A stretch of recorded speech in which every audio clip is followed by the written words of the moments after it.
एक जंगल में बबलू और पीलू चिड़िया साथ में रहते थे। वे दोनों पति पत्नी थे। बबलू कबूतर कूली का काम करता था और नदी पार से दूसरे पक्षियों का सामान उठा के लाता था।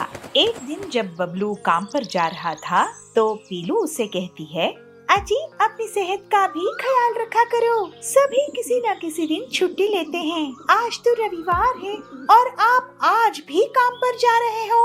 अरे पीलू, मैं काम नहीं करूँगा तो घर कैसे चलेगा। अब तो तू माँ बनने वाली है। अगर मैं पैसे नहीं कमाऊंगा तो अपने बच्चों को अच्छी शिक्षा, अच्छा जीवन कैसे दे पाऊंगा। आपसे तो बहस करना बेकार है। ये लीजिए पोटली, इसमें मैंने खाना रख दिया है, समय से जरूर खा लीजिएगा। नहीं पीलू, आज मेरी तबीयत सही नहीं लग रही है। कुछ भी खाने का मन नहीं कर रहा है। काम से आने के बाद खा लूंगा। बबलू बिना खाना लिए काम पर चला जाता है, मगर पीलू चिड़िया को क्या पता था कि बबलू के साथ उसकी मुलाकात आखिरी होगी। बबलू बेहोश होकर नदी में गिर जाता है और पानी में बह जाता है। पीलू अस्पताल जाती है तो उसे पता चलता है कि बबलू अब इस दुनिया में नहीं है। वो बहुत दुखी होती है और रोती है। अरे मैंने कितनी बार कहा था कि अपनी सेहत का ख्याल रखा करो।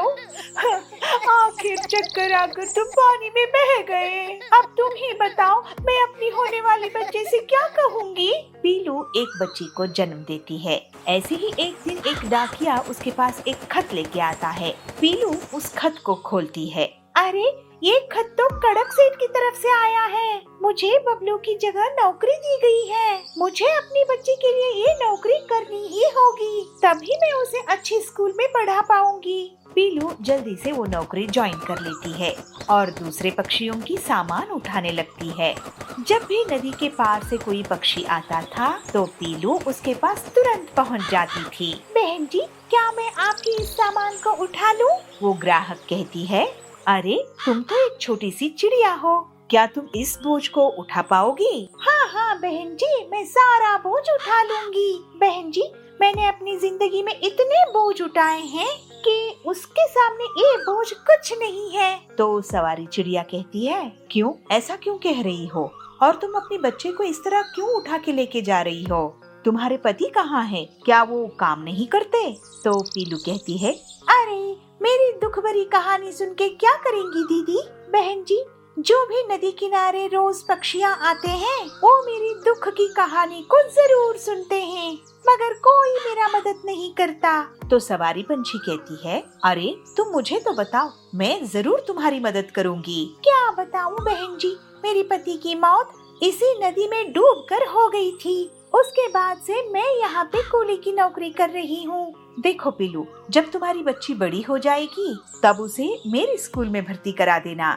मैं उसका बहुत अच्छे से ख्याल रखूंगी। मैं उसे पढ़ा लिखा कर एक बहुत ऊंची अफसर बनाऊंगी। मैं तुम्हें अपना पता दे देती हूँ। कहते हुए वो चिड़िया पीलू को अपनी पता देती है। काफी साल बाद जब पीलू अपना घर साफ कर रही होती है तो उसको उस चिड़िया का लिखा हुआ पता दिखाई देता है। अरे ये पता तो वही है जो मैडम जी ने मुझे नदी किनारे दिया था। मैं तो बिल्कुल इसे भूल ही गई थी।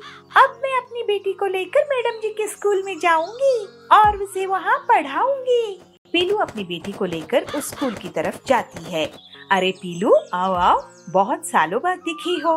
ये देखिए मैडम जी, मेरी बच्ची अब बड़ी हो गई है और मैं इसको आपके स्कूल में दाखिला दिलाने आई हूँ ताकि ये पढ़ लिख कर बड़ी अफसर बन जाए और मेरी तरह इसे जीवन में संघर्ष न करना पड़े।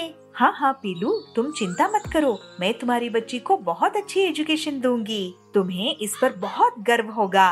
फिर पीलू की बच्ची उस स्कूल में पढ़ती है और बड़ी होकर वो बहुत अच्छे होनहार अफसर बनती है और पीलू अपनी बच्ची के साथ हंसी खुशी रहने लगती है।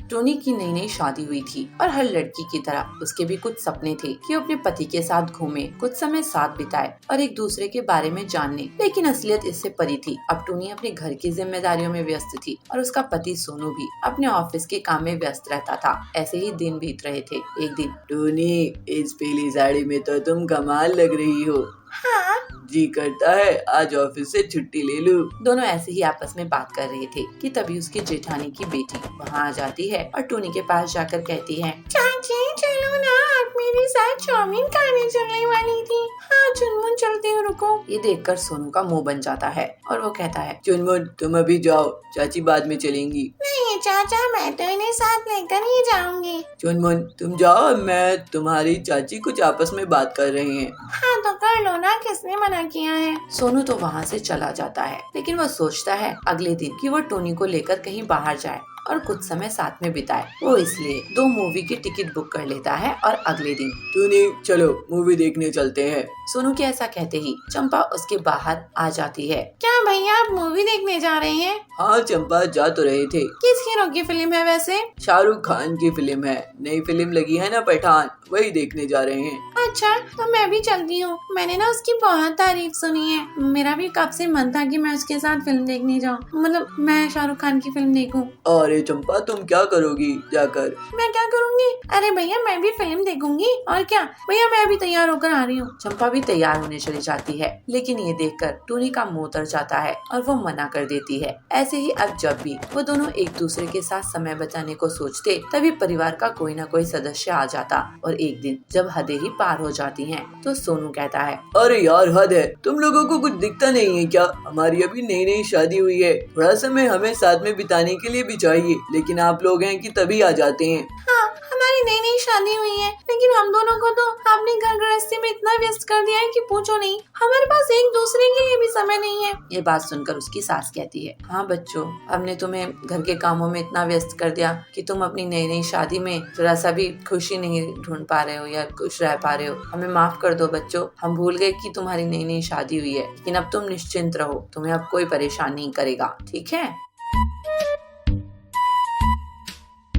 टूनी सुंदरवन में अपने माँ बाप के साथ रहती है। टूनी को चावल खाने का बहुत शौक है, वो पूरे दिन बस चावल ही खाती रहती है, रोटी को तो वो हाथ भी नहीं लगाती। अरे माँ ये क्या, रोटी चावल कहाँ है? चावल नहीं बनाया आज मैंने, यही रोटी बनाई है और चुपचाप खा लेने। अभी कल रात ही तो तूने बहुत सारे चावल खाए थे। मैं तो जा रही हूँ माँ, तुम ये खाओ अपनी ये रोटी, मैं कॉलेज में एक कड़ी चावल लेकर खा लूंगी। अरे बेटी इतने चावल मत खाया कर, तुझे ही आगे जाकर परेशानी होगी। अरे माँ कोई परेशानी नहीं होगी, तुम भी ना। टूनी अपने कॉलेज के लिए निकल जाती है और कॉलेज की कैंटीन में जाकर कड़ी चावल खाने लगती है। तभी उसके दोस्त के पास आते हैं। वो देखो वो बैठी है चावल, और देखो चावल ही खा रही है। अरे चावल, मेरा मतलब टूनी, तुम यहाँ खाना खा रही हो क्या? घर से नाश्ता करके नहीं आई? अरे नहीं, मम्मी ने रोटियां बनाई हुई थी ना, और तुम्हें तो पता है मुझे चावल ना मिले तो मेरी भूख मिटती ही नहीं है। हाँ हाँ जानता हूँ मैं, तभी तो मैंने तुम्हारा नाम चावल रखा हुआ है।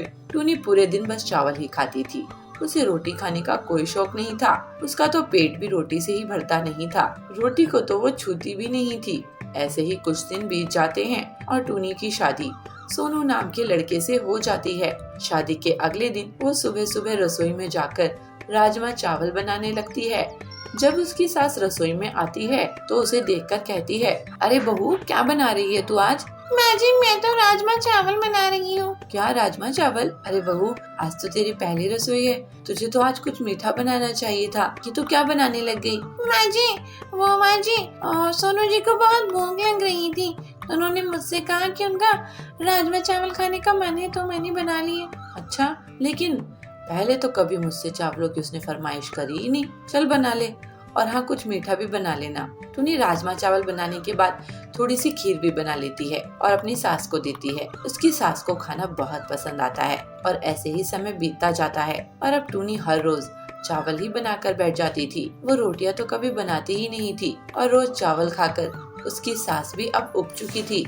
एक दिन, माँ जी बताइए शाम के खाने में क्या बनाना है? मुझसे क्या पूछ रही है, दाल चावल बना ले। माँ जी आप ऐसे क्यों कह रही हैं?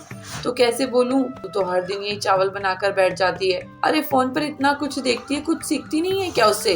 अच्छा तो माँ जी ये बात है, अभी आती हूँ। टूनी रसोई में जाती है और जाकर वेज बिरयानी बनाकर लाती है और अपनी सास को देती है। ये लीजिए माँ जी आपकी नई रेसिपी वेज बिरयानी। अरे इसमें भी तो चावल हैं। माँ जी मैं क्या करूँ, मेरा चावल के बगैर गुजारा ही नहीं है, चावल ना खाऊं तो पेट भरता ही नहीं है। और तू चावल बना लेती है तो उससे हमारा पेट नहीं भरता। तू हमारे लिए रोटी बनाया कर। ठीक है माँ जी। ऐसे ही टुनी अब रोज उन सभी के लिए रोटी बनाती और खुद के लिए चावल। लेकिन ऐसे ही चावल खाते रहने की वजह से उसके अंदर आलस और बढ़ता जा रहा था।